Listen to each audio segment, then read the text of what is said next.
Good afternoon. It's Thursday.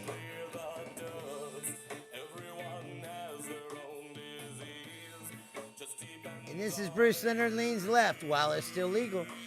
Still legal today. Although it seems to be a little less every day as we slow crawl towards whatever it is we're headed for.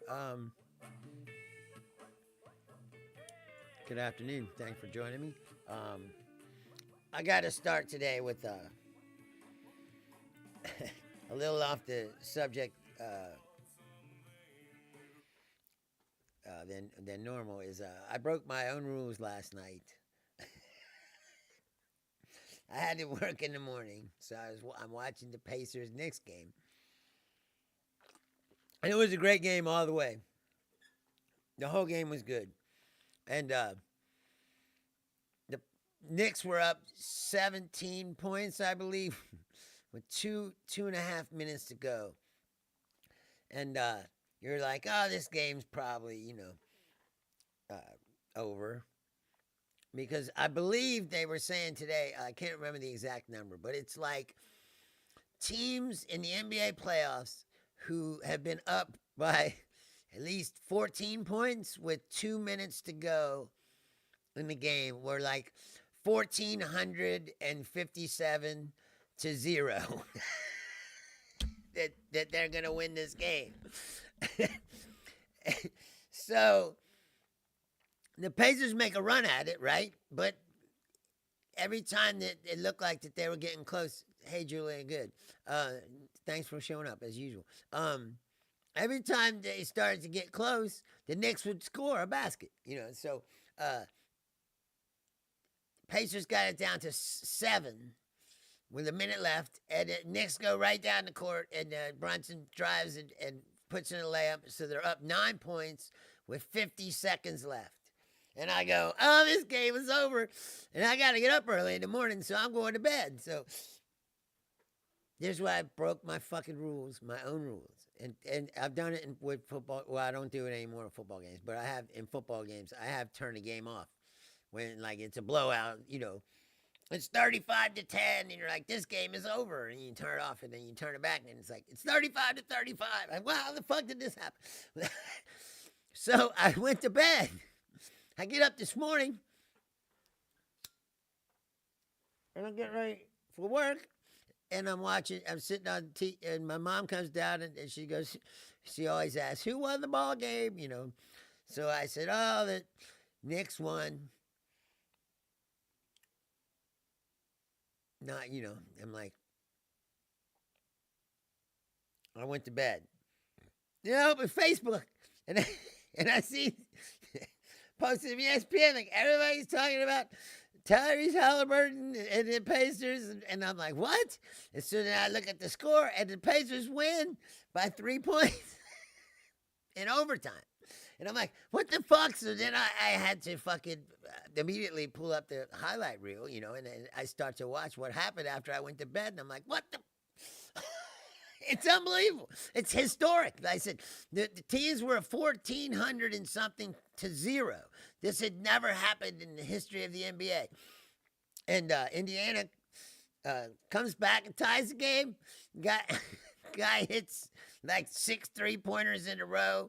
And then Halliburton hits a shot at the very end that would have won the game. Looked like a 3-pointer. But then his foot was on the line, so it just tied the game, and they had to go to overtime. But by then, the Knicks were, I said, finished. Like, there's almost no chance that they're going to win this game. Like, the mental crushing that had to be to realize that you just choked up that huge lead at home. And these are the Eastern Conference Finals. The winner goes to the NBA Finals. So you can't lose games at home, especially when you're winning by 17 points with 2 minutes left. Anyway, the point is, never turn off a game, a playoff game, in any sport, until the clock reads fucking 0 and the game is over, because I fucked myself out of watching that ridiculously historic game, because I was like, oh, I'm trying to save myself 10 minutes so I could sleep a little longer, like by that time I went to overtime, I would have been up till 11 or after probably, but it's worth it. I shouldn't have turned off the fucking game.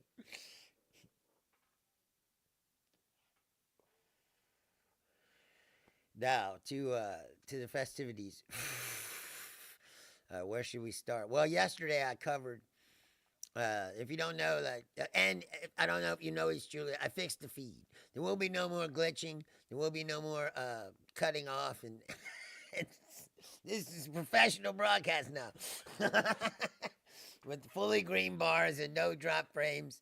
I switched networks. And anyway, and in the process of switching the network and testing it out yesterday, I sat here, started talking, and then Vinny showed up, and a few other people were watching, so I just wound up doing a whole episode.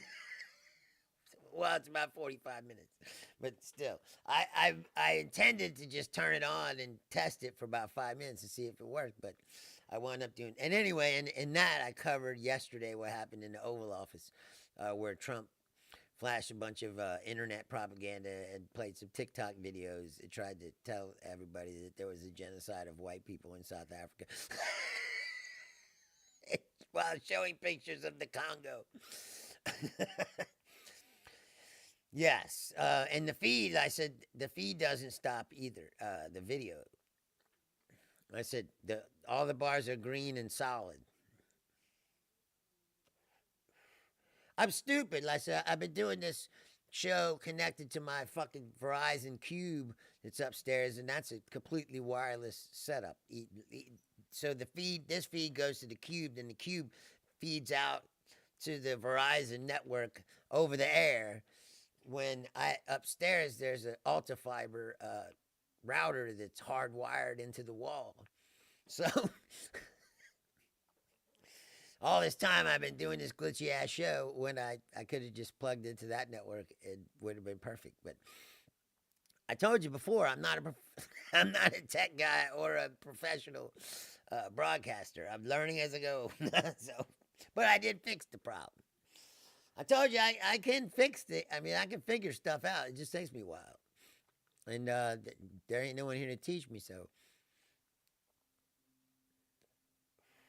The fact that I've gotten this far says a lot about.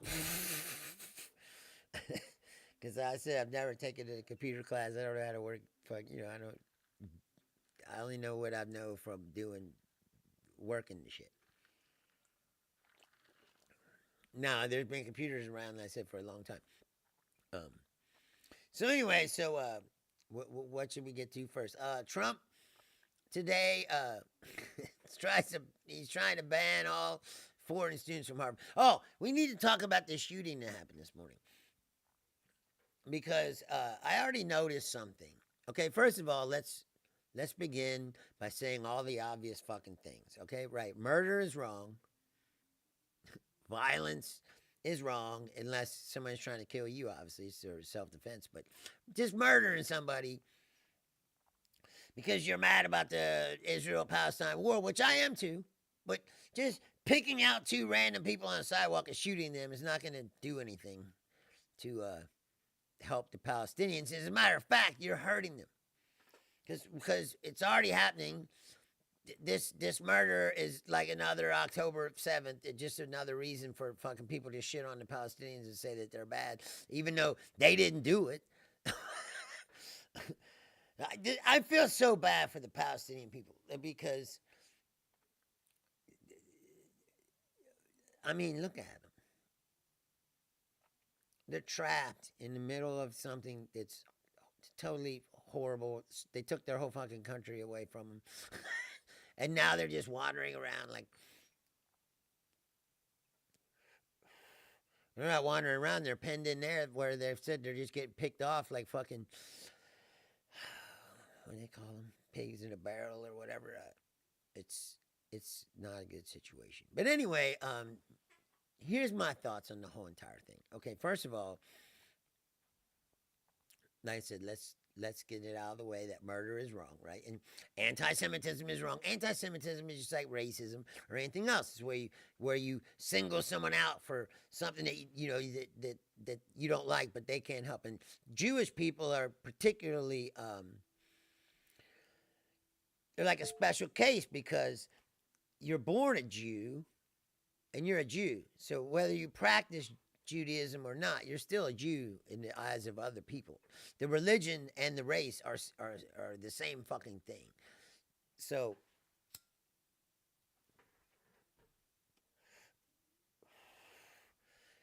anti-Semitism is bad. Let's get that out of the way, okay? First thing, before I say what I want to say, because I don't want it to be misinterpreted in any way. But they're already doing it now. They're cloaking this is an anti-Semitic act, they're saying. And I don't believe that to be the case because I don't think that it's more of a savage protest of the Israeli government and the policy of killing the Palestinians. Basically, it's not, oh, he targeted what? Yeah, he targeted those people because they're from Israel. Now, they happen to be Jews because everybody from Israel is a fucking Jew. So, but to cloak it all in anti-Semitism is to really not have the discussion that needs to be had, which is what the fuck, Netanyahu is the reason that all this shit is happening. And now he's trying to greenlight this plan, and he thinks that he's going to just remove millions of Gazans out of the Gaza Strip and completely take it over. And I'm telling you right now, I don't care how you feel about it one way or the other, but the results of that could be World War III. I mean, there ain't no ifs, ands, or buts about it. There's a lot of countries that aren't going to stand for just full-scale removal of people out of their homeland. And who's going to take these people? Where are they going to put them? I mean, the whole idea that you could just subjugate a whole race of people and then evict them off of... I mean, this is how this whole thing started.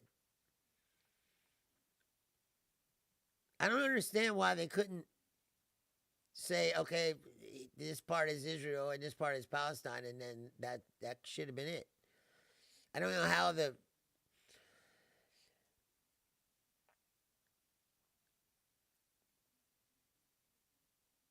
Yes, Julia says, I'm culturally a Jew. I do not practice Judaism. They are two different things, really, because Gentiles can convert to Judaism not easily, but ethnically, it's a race. No, that's what I'm saying is the religion and the race are intimately tied together, which is not the case in any other religion. I mean, you're born... Most Indians are Hindu, but when you're born in India, you're not necessarily... They don't just call you a Hindu. You have to choose to be a Hindu, or whatever. It's not associated with the way that Judaism is associated with the person's actual race. That's what makes it a unique and different situation. And like I said, even if you don't practice the religion, to someone who hates Jews, you're still a Jew. And that's what makes it unique. Because anyone can be a Christian or not a Christian. You're not just born a Christian or a Buddhist or any other religion that there is out there. Or Islam. You have to choose to be Muslim. I mean, most Arabs are Muslim because that's the predominant religion, but I'm sure there's some that aren't. And they're not like, well, I guess in a way, if you're Arab, people assume you're a Muslim in the same way as a Jew, right? I mean, I never really thought about it till just now. I mean, it's definitely gotten that way, where like, the average person will see an Arab person and they'll just assume they're Muslim. I would believe. And they're certainly not going to take the time to like ask them and find out. So that, I guess it makes it similar, but I don't think it's as abrupt as, like I said, Jewish. Like if you have a Jewish name, people go, that guy's a Jew. You know, like even if you're not, even if you're just a regular, you happen to be a Jew, have a Jewish name, and you're born Jewish, whatever. But because it's a race as well as a religion, and that's what makes it a unique situation. But I think it's just my personal opinion that this whole, like, to just assume that this guy shot these people because he's an anti-Semite and he hates Jews, when the guy was clearly yelling political statements when they were taking him off. I saw the video. You know, he's yelling "Free Palestine" and like, this is a political act. It's not a anti-Semitic act, but they want to cloak everything that happens into this argument so that you don't really. It takes the blame off of Netanyahu and Trump for the shit that they're doing. You know, refusing to aid to come in there. People are starving to death. I don't know if you've seen these pictures. Like, they're pretty fucking brutal. And it misdirects, like I said, from the actual discussion that needs to be going on, to just say, well, these are anti-Semites, and anti-Semitism is... Julia says, right, it's just people making assumptions based on looks, names, etc. They're Christian Palestinians, but people assume they're Muslims. Right, exactly. Well, that's what I mean is, like, especially since 9/11, especially, I mean, in America, for sure, like, people see an Arab person, they just assume that they're a fucking Muslim, you know, when they may or may not be. I worked with a bunch of Arabs when I lived in Florida.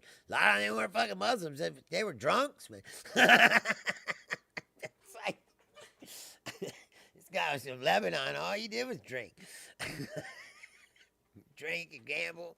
Like, he's not a fucking Muslim. He's not getting down on the ground 7 times a day and fucking, you know, living a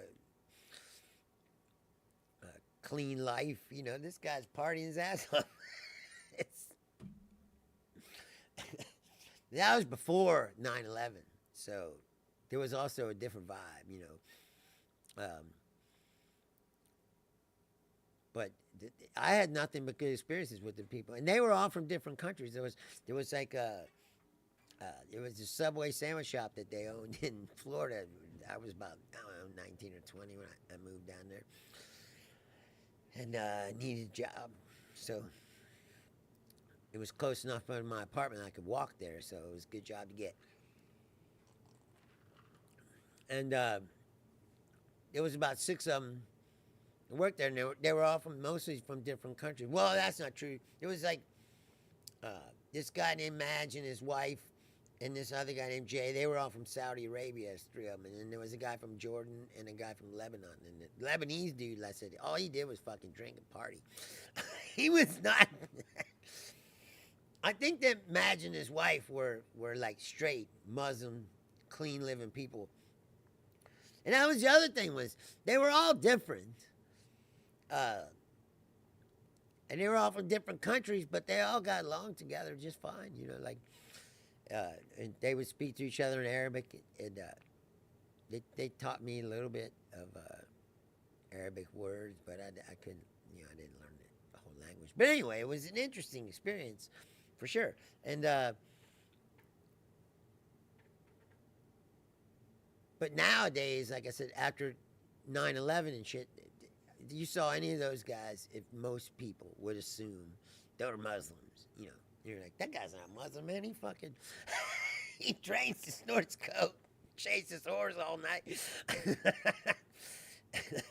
He ain't no practicing Muslim. You gotta be kidding me. Crashes his car all the time because he's fucking drunk. No, he grew up in Lebanon during the Civil War, so he was drinking because he grew up in a war. I never really wanted to ask him anything about it, but... You know, you can be around people enough, and especially if you're like, I hate to say all this kind of shit because it's fucking dumb. It sounds like you're talking about like astrology or, you know, magic or some ridiculous shit. But if you're an empath and you're a human being who like I feel things when I'm around people. You know, I can feel their emotions and their energy somehow. I don't know what it is and I can't explain it, but it's always been that way. And like their moods will affect my mood. And you get around people enough, like I said, a guy like that, you don't have to talk to him to know that he's seen some horrible shit. You know what I mean? Like you just feel it from the energy that he gives off.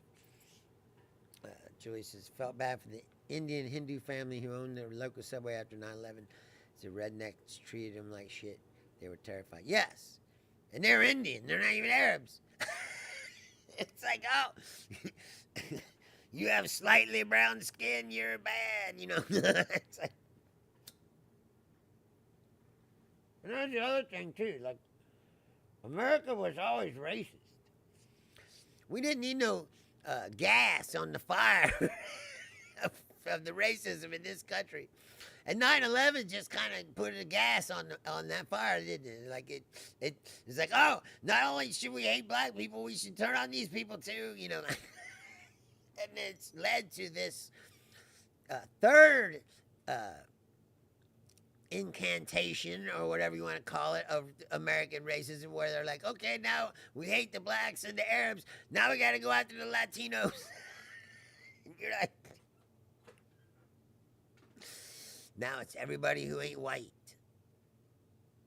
You know, you used to, like I said, you'd have these guys like around here. You'd have guys like they never like black people. This is a Klan area. You know, if you weren't aware of that, I did a thing on it. I have the Klan booklet still. Just like, there are lots of races around here, but like I said. When I was growing up, it was like all they really talked about was black people. I guess because there wasn't a lot of other people around, maybe. But you're like, these people don't like black people, but they'll still go to the Mexican restaurant, you know, get a burrito. It's like, or they'll go to the Chinese restaurant, get some fried rice. You know, like they're not like their racism is focused on black people. You know what I mean, for the most part. Or like when I was growing up, like I said, it seemed like that's kind of how it was.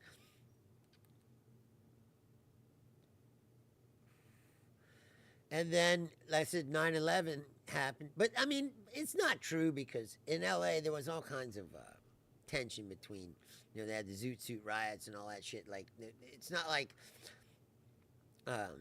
people who aren't black didn't face, you know, discrimination and violence and oppression, you know, of course they did.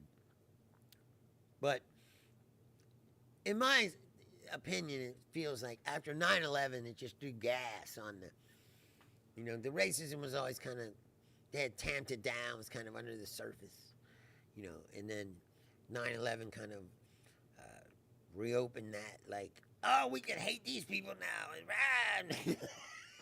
and then people got comfortable hating. They started liking it, I think, you know. And it's just gotten worse because I said now it's like, oh, we went through them and we went through them. Now let's turn on the Latinos, you know. And then you still have Latinos that love Trump, which I don't, I don't understand. Obviously, I don't understand human beings in general, or you know, I wouldn't be sitting down here all the time going, what the fuck is going on? I mean, think about this. And this is a fact.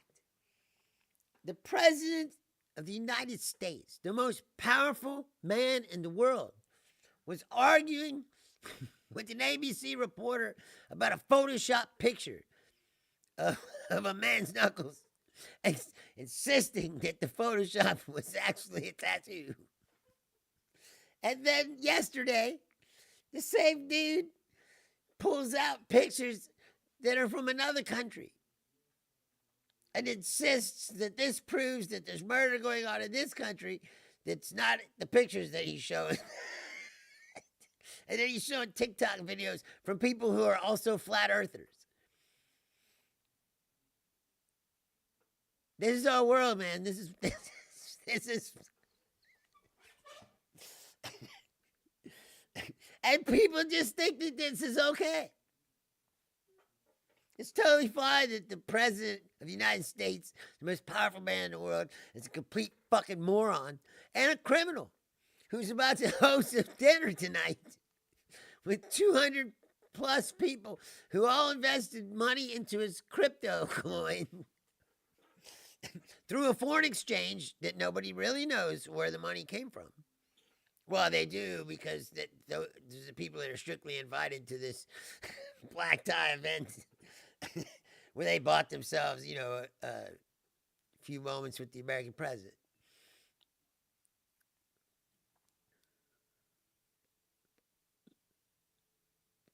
What? Julia says, did you see they're deporting a white Trump supporters from someplace like Denmark or one of those Scandinavian countries? Really? No. And if one guy, if they did, that's another performative piece to take the heat off of them. And to, like, I will give you this. They're good at, like I said, they're trying to create a distraction. So you don't talk about what's going on here. You go, oh, and they can go, well, look, we deported that guy, so it's all fair and good, And people will buy into it because they have learned to manipulate the media landscape. It's like yesterday. He went in the Oval Office and did that, right? And it wasn't 5 fucking minutes later. You can go on the Twitter and all this shit, and all the Benny Johnsons of the world, and all the people that are like, yeah, there's a genocide, and they're showing the same shit. It's coordinated. It's very coordinated.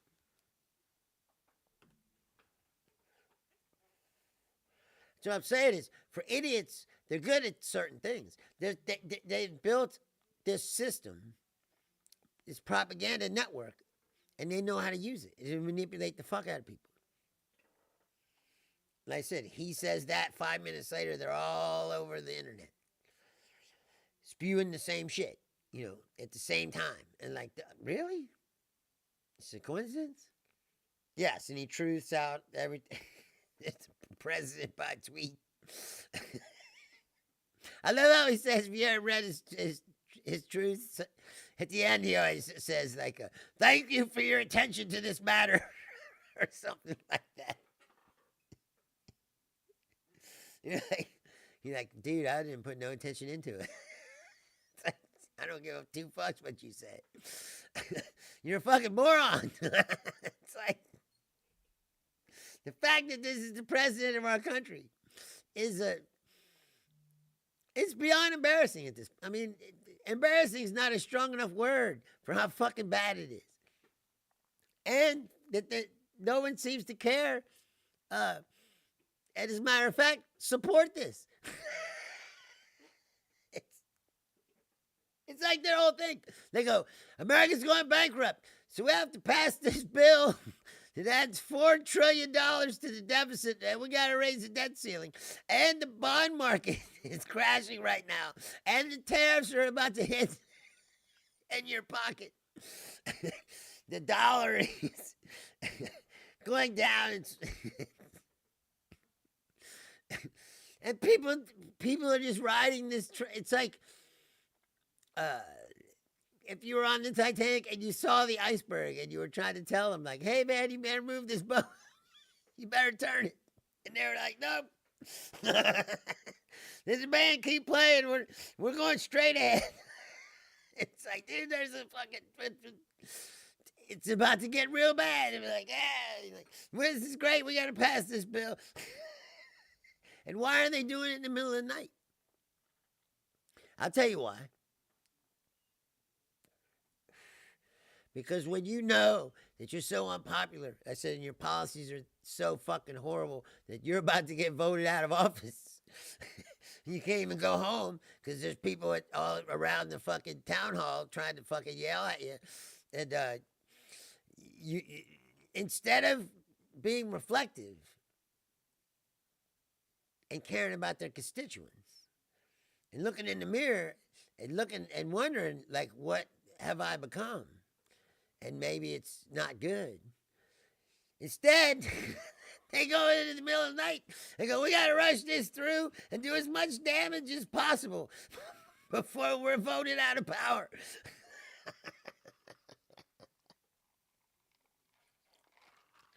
We got to make sure we destroy everything. It's like lighting your house on fire on the way out the door. It's like, if I can't have it, nobody can.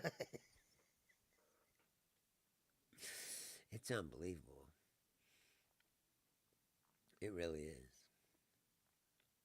And here's the situation, too, that they've set up. Okay? Now, it's been my fantasy, too, and I'm sure a lot of yours.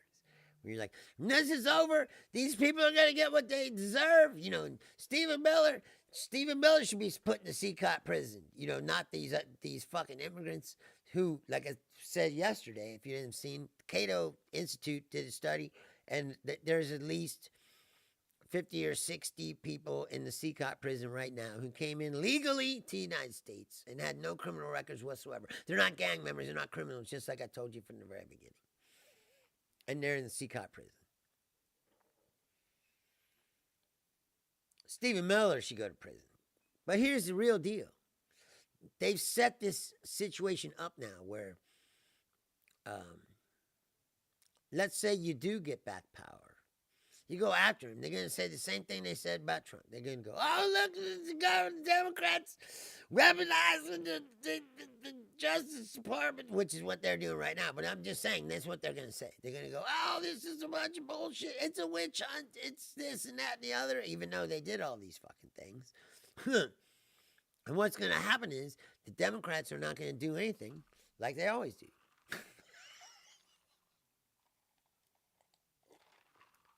Now, what they can do is write a bunch of laws to make sure that this never happens again. And that's what they should fucking do. And that's what I'll be advocating for them to do every day for the rest of my fucking life. Is I might even sit down and write these laws. I mean, not laws, but you know what I mean? Like what needs to be done. Like I said, the Constitution must be changed so that a felon can never be the president of the United States. That should be the first fucking thing. And then the second thing is they need to get rid of that fucking bullshit immunity thing that gives the president the immunity. And if they don't cut out this fucking thing, I don't know if you saw this, but this is supposed to be a budget bill, right? It's a budget and tax bill. But yet, somehow, tucked into the budget and tax bill is this little amendment, section 70302, called Restriction on Enforcement, which says, no court of the United States may enforce a contempt citation for failure to comply with an injunction or a temporary restraining order if no security was given when the injunction or order was issued pursuant to Federal Rule of Civil Procedure 65, whether issued prior to, on, or subsequent to the date of enactment of this section, which basically says that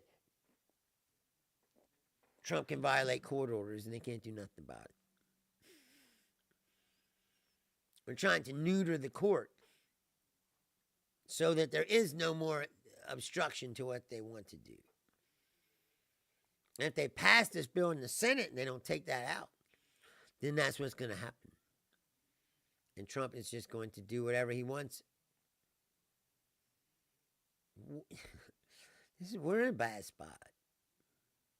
These people are evil.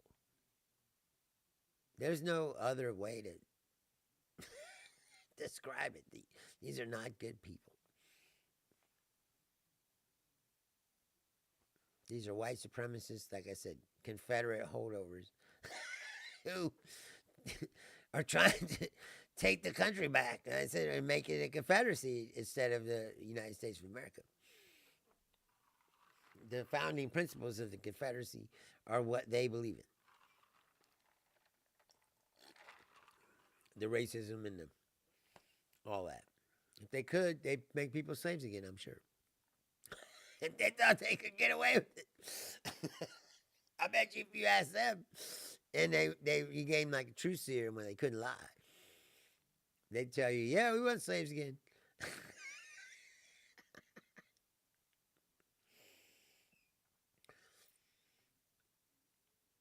Julia's like, Trump is, thank you for your attention to this matter. White House says, sir, that's what you're supposed to say at the end of your email. Yeah, right. I just think it's funny. He's this big long rant about fucking Beyonce or some shit, and then at the end he's like, "Thank you for your attention to this matter."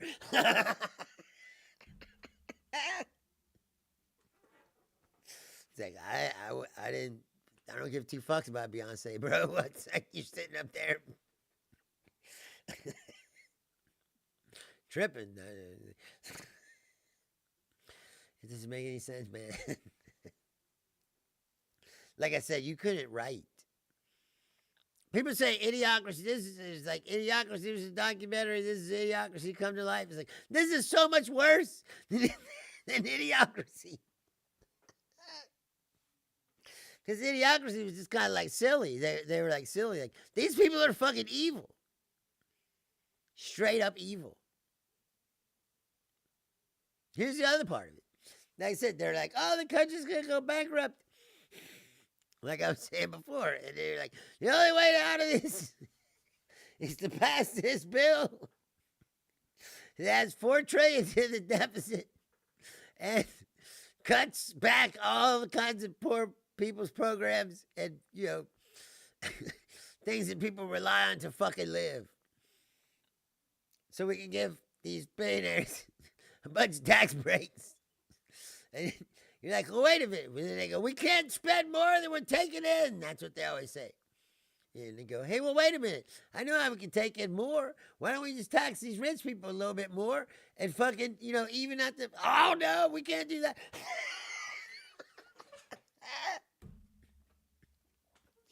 The most obvious answer to the they're like, we gotta solve this problem. They keep saying that. Like, the most obvious answer to the problem is to raise the taxes on the rich people. You know, this is in the 1940s.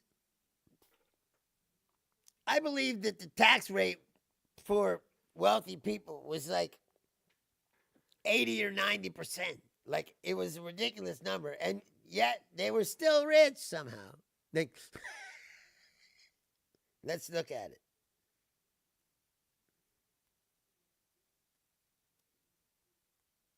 Let's say rich people in the 1940s.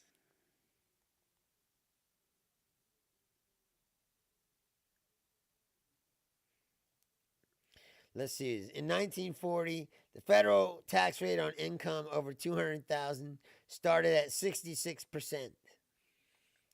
By 1944, the top tax rate on all income over $200,000, about $3.4 million in today's dollars, had jumped to 94%. It's a 94% tax rate, and yet these people are still rich. These families are still rich. They didn't lose all their fucking money. Now, I'm not saying we should raise up the tax rate to 98% because that's kind of ridiculous. I mean, even no one should pay 98% taxes. That seems like a lot. But they could pay 40%, 50%. Don't you want to save the country? Aren't you a patriot? It's like, that's the other part of it. They wrap themselves in this, oh, we're patriots, and we're true, we care about the country. It's like, do you? Or you just care about these rich people? Oh, wait, to them, these rich people are the country.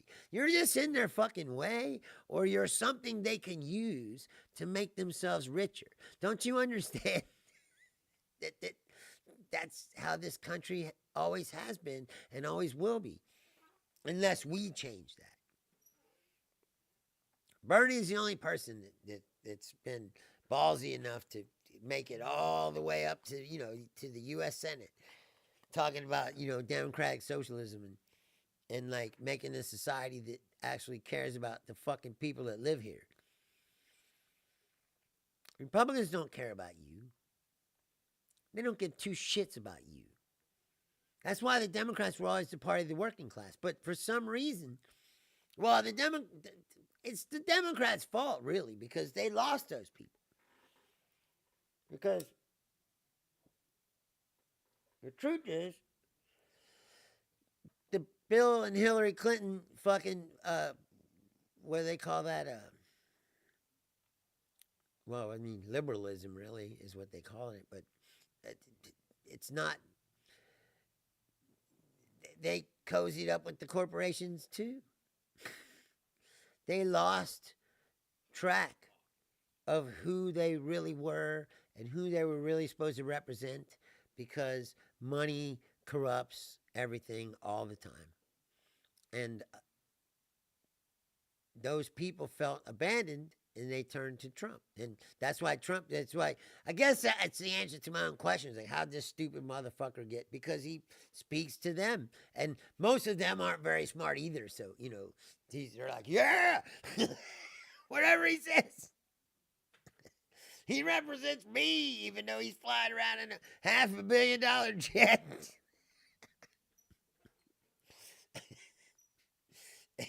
Playing golf in his own resort.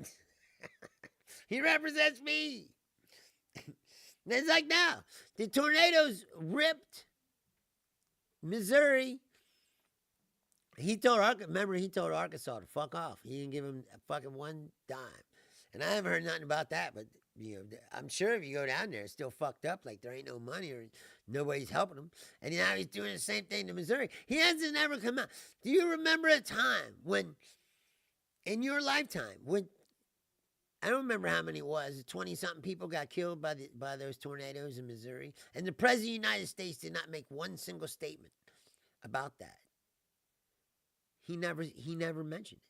He went golfing.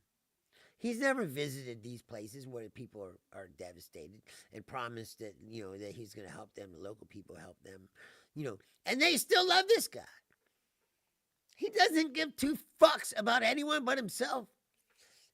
And people still go, oh, he's the greatest ever.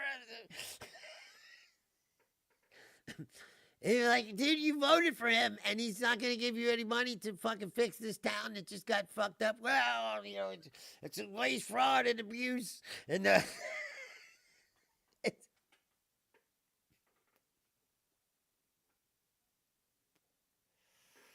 said today, I saw a guy say that they doged the weather service so bad that the crew of those planes that fly into the hurricanes and give them the real forecast of how strong they really are and all that shit, that the crew for those flights now is so thin that if one person was to get sick, call in sick, that they couldn't fly.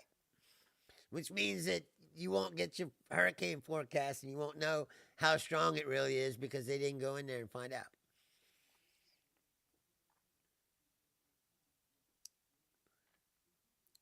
Yes, Julian says, the mega idiots believers everywhere, the educated, wealthy conservatives see a pushover.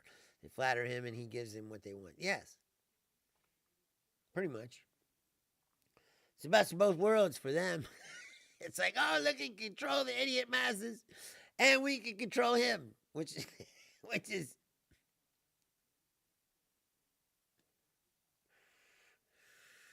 they don't still have any trade deals. None. They claim that one. Oh, we got that one with the UK, and it's not really a trade deal. It's an agreement to work out a trade deal. Like they don't have any trade deals. And I don't know if you know how the economy really works. A lot of people don't, and there's a lot of stuff about it that I didn't know until I started learning about it because of all this tariff thing. And the more you learn about it, the more you realize that Donald Trump has no fucking idea how it works. None of it. So they had a bond. They have U.S. Treasury bonds, right, that they sell. And basically what that is a piece of our debt. They could get rid of some of the debt by selling off these Treasury bonds. And then Treasury bonds have an interest rate on them. So basically what happens is these people buy some of our debt and then they collect interest off of it. And they make money off of it. It used to be a good investment for people, and there were lots of trillions of dollars of treasury bonds around. and various countries own them. Well, since Trump started this tariff thing, they started selling off these bonds, which makes interest rate go up. And then also, they decided a couple days ago, hey, we're gonna have an auction. We're gonna sell some bonds. It's about to sell off some of this debt. They thought it would be a quick way for them to, unload some debt before they signed this big, beautiful bill. Well, what happened was nobody wanted them. A lot of countries have sold off a lot of these bonds. And then there weren't really any new buyers. So what they had to do was raise the interest rate up to get people interested in buying them. And eventually they sold them, but they had to raise the interest rate up, which causes interest rates to go up all the way down the chain. It affects car loans and mortgages and all these other things. So every decision that they're making is going to have catastrophic repercussions. It's like when you throw a rock into a lake and the rock hits the water and the ripples go out. Well, we haven't begun to feel these ripples too much. But if you look at all these signs, it's a red light, flashing light. There's really, they keep saying it could be a recession, but I'm like, there's been depression before. I don't know how you get there, but if you fuck up every single part of your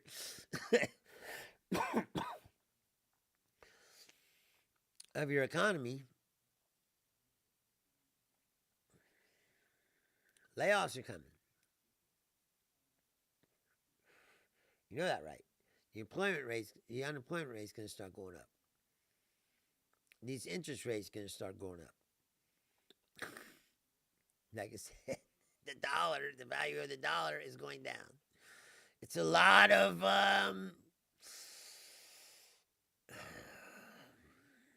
and again, people will say, oh, you're a fucking doomsayer and you're crazy. And it's like, I'm going to ask you a question. Julia had been with me from the very beginning, before I even got banned for life. And I was talking about what could happen and what would happen if Donald Trump wasn't stopped in 2015. And now, in the last week, I've been seeing all these stories about how Trump was a Russian agent. And it's like, dude, these guys are, I was saying this 10 years ago. And everybody said I was crazy. I said there were Nazis. Everybody said I was crazy. I said he's going to tank everything. He's going to fundamentally try to change the entire structure of this country. And people laughed at me and said I was crazy. And then Facebook finally banned me for life. And now here we are. I was way ahead of the curve. You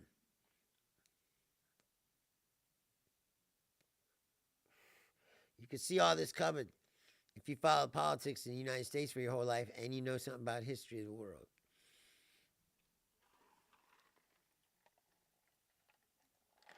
Now, I had more faith that there weren't so many pathetic fucking bootlickers in this country who would just bow down. And I still think that, I mean, if you look out there, there's people out there. Like, we're not all going to bow down, and that's what they're going to find out. But they're going to try to make us. They're already trying.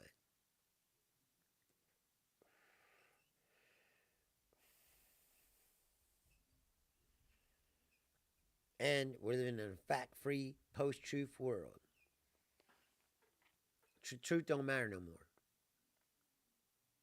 Which is a sad thing. And that's when, that's what I'm saying is, I don't have much faith in the future of this country. Because once the truth is gone, you don't really have a society anymore, do you? Not in the way you once knew it. It's just like if you're fucking, you're married to somebody lies to you all the time, whatever. It's like, sooner or later you're like, this marriage is fucking shit. Yeah, exactly. Because it wasn't based on truth to begin with.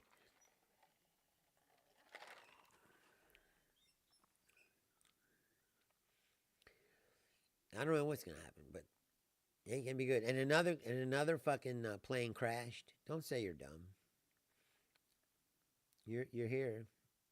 I mean, can't be that dumb. Or at least you're trying to learn something. Julia says, you were telling the truth, so you got zooked. Yes. They knew you had a large enough audience so you could be considered dangerous to their agenda. Yeah, but I did have a big audience at that time. Big. If I would, like I said, if I would have started this show back then, I'd be one of those guys, I think. I was reading this thing today. They said, oh, people are telling the Democrats, they got to go out, they got to find the Joe Rogan of the left. Left-wing Joe Rogan. I guess they don't want Hassan Piker because he's not white. I mean, I don't know. I mean, it's like, well, Piker's there already. Why don't you just get him? There's a lot of people on the Bulwark now or whatever.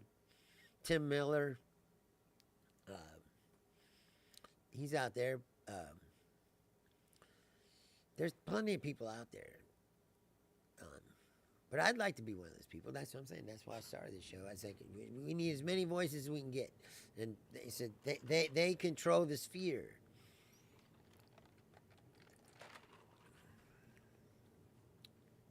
Blame YouTube. Yeah. For sure. YouTube created all these all these fucking holes that people fucking fall down into, the flat earths and the pizza gates and the fucking info wars and the fucking, yeah, YouTube for sure. But I feel for them. That's why I don't bitch, like I said, over and over about Facebook banning me for life. I don't, because it's a tricky thing they're trying to do.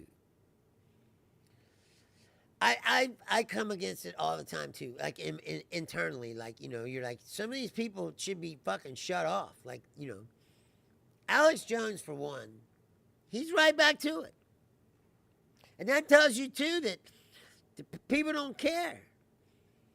They want to be told what they believe, whether it's true or not. And if a guy is telling them what they believe, then they go, yes.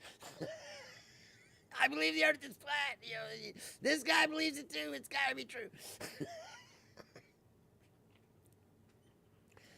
This will tell you how hardcore it is to turn someone from a belief once it's instilled in them.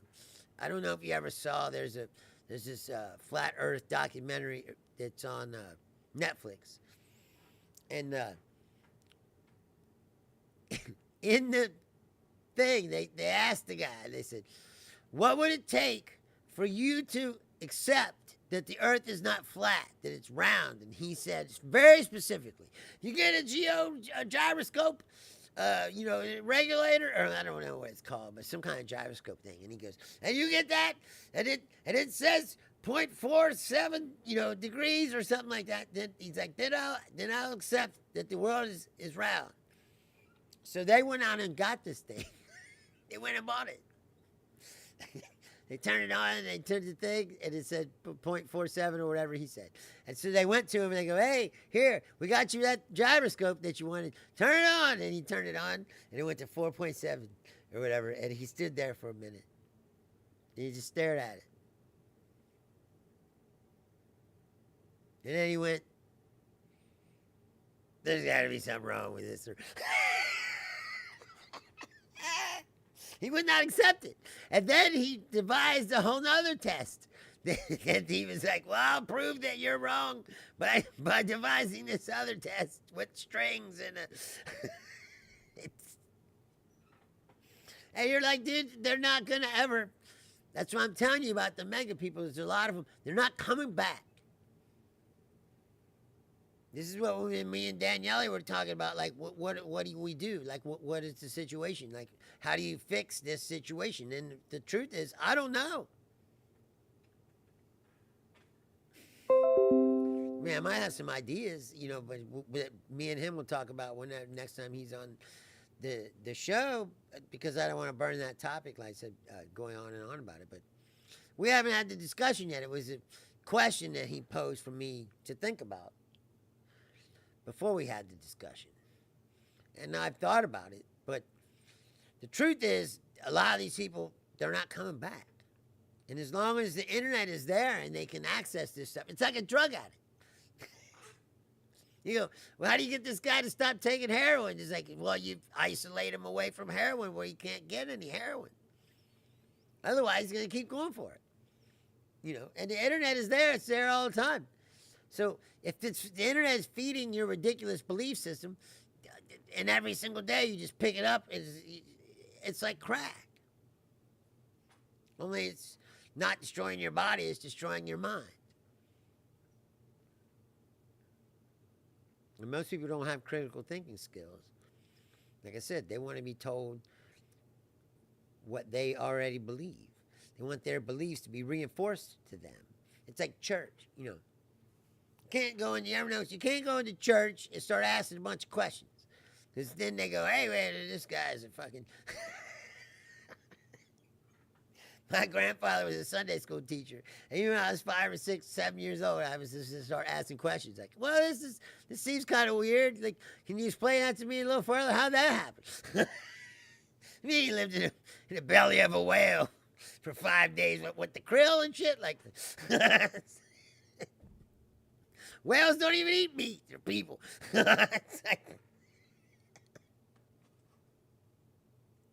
They go, this kid's a troublemaker.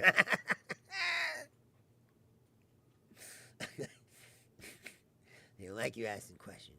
You know, church is a place where they train you. They train you to not be a critical thinker. They train you to just accept whatever they tell you without question, which leads to you accepting other bullshit without question. And then they go, hey, look at this guy on the internet. And he's like, hey, the earth is flat and vaccines are bad. And you're like, hey, wait a minute.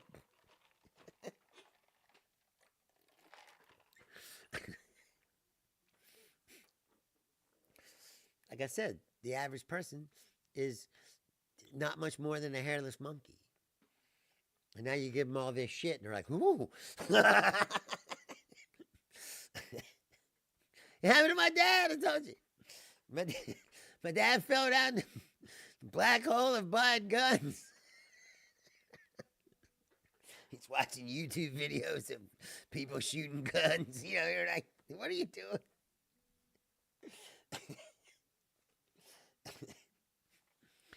Because he's gotten too old, he can't play basketball anymore, so he's sitting on the couch. It made him vulnerable to the YouTube hole. Black hole. And like I said, that's what happens. You go, oh, here's all this stuff, and all this knowledge, and all this stuff, but all is also mixed in here a lot of bad shit, and dumb shit, and things that aren't true. You know, and it's your job to sort that all out. Then you go, ooh, ooh, ooh. Earth flat. It's like, science wrong. I love the science is wrong, people. It's like every fucking thing you have is because of science. Everything. All this technology. All of your fucking medical, the wizardry of doctors. Like, just in my lifetime, like I said, if a guy blew his ACL, right, in the 1970s, his career was over. He would never play sports again. Now, I've seen guys get their fucking legs broken in half and then come back the next year. Dak Prescott for the Dallas Cowboys, his foot was off of his leg. It was just hanging like... He came back the next season. That's from science. Your phone, your TV, this here that we're doing, it's all because of science. Going to space, it's all because of science.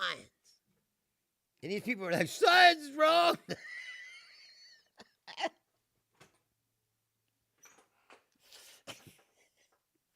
The very idea of it. It's like, are you fucking kidding me, bro? You're driving around in this car.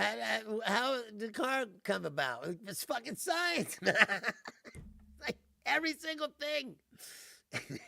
Every human advancement has ever occurred is because of some kind of science. Period. Telling the time, writing the calendar. It's like navigation. They didn't have GPS. How do they navigate? The stars. Well, they know the stars. Science, astronomy. It's all connected. It's science makes everything happen. And yet you have these people fucking in charge of the government who says the science is not, it's wrong.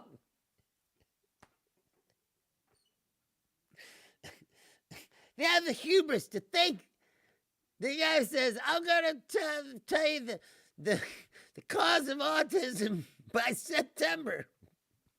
Because he knows more than these scientists who've been studying this for fucking as long as autism's been around. I don't know when the first case of autism, but however many years that was. They've been studying it, believe me, trying to find out where it came from.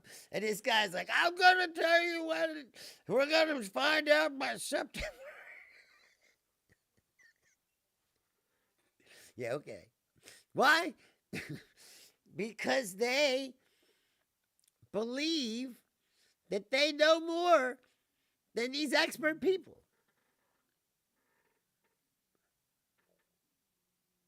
The fucking head of health services is not a doctor.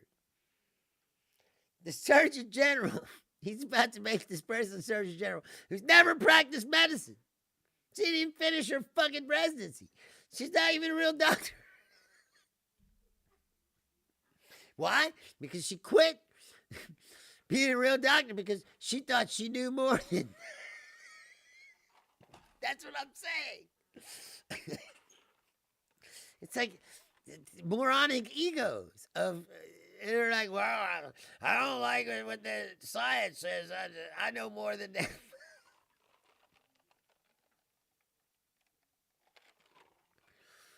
Really? Are you fucking kidding me? Yes, Julie. Indoor houses. Science? Yes. Aqueducts, water, irrigation, fertilization of the soil, tilling, all this shit. It's all science. Without science, there would be no agriculture. There would be no fucking, like I said, civilization itself exists because of science. People died to advance science. Killed by these people. Some RFK guy going, that guy was, you said the earth was, the sun was going around, or the earth was going around the sun and not the sun going around the earth. Burn him at the stake. Later they find out, remember that guy we burned at the stake? Yeah, he was right.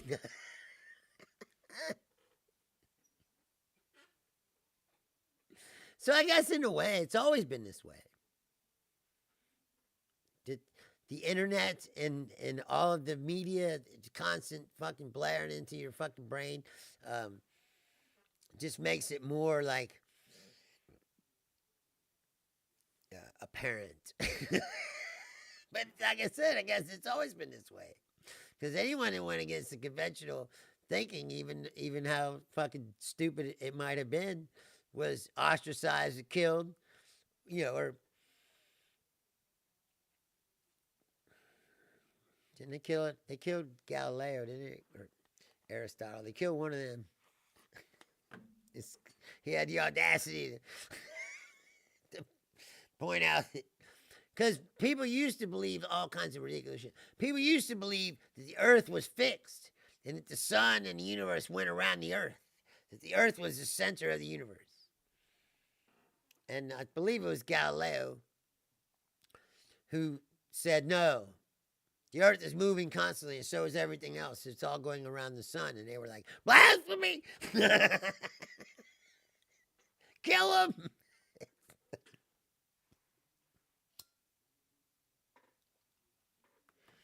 And that's what we have now, only they can't just kill you, because we're more civilized now, but they just attack,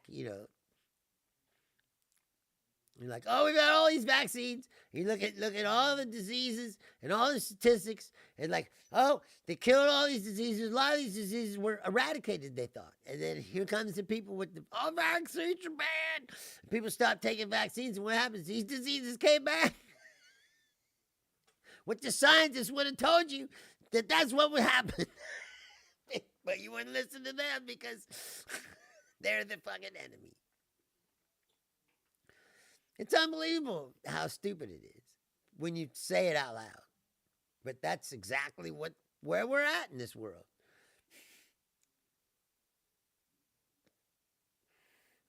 Not to mention that you still have Stone Age, cultures that, I wouldn't call them Stone Age, but they're still like holding on to hundreds of years of tradition, and that it's not gonna. It's not good. Like, I'm just saying, like, these countries are still like, well, we got to stone the women if they show too much of their ankle. It's like, like, that still goes on? Yep. 2025, get the internet, get space travel, get all this shit, still stoning people for whatever reason.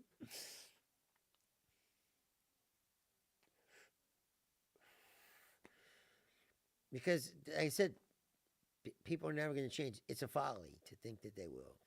Like, I used to have massive hopes of, we're going to help change it. And I was like, I'm going to make art. It's going to help y'all change too. Like, I'm going to be part of the solution to change. Help us evolve. Like, it's not going to happen, dude. It's an absurdity, this whole thing that we've created. It just gets more absurd by the day. And now the absurdity is getting dangerous even.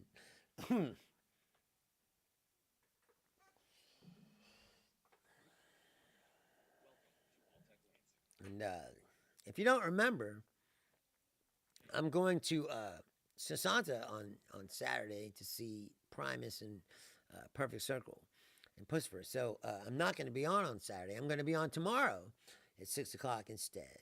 Because I'm a professional. I'm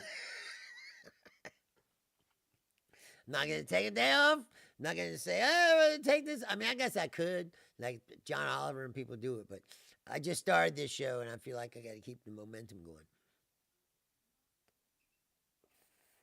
So I'm going to do, plus I don't have much else to do. So anyway, I will be back tomorrow at 6 o'clock.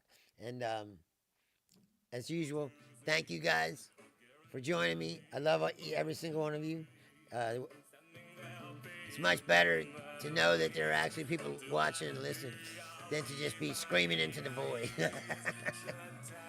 So thank you very much. I'll be back tomorrow night at 6 o'clock. I am Bruce Leonard, and this is Bruce Leonard Leans Left. Well, it's still legal. And I'll see you tomorrow. Thank you.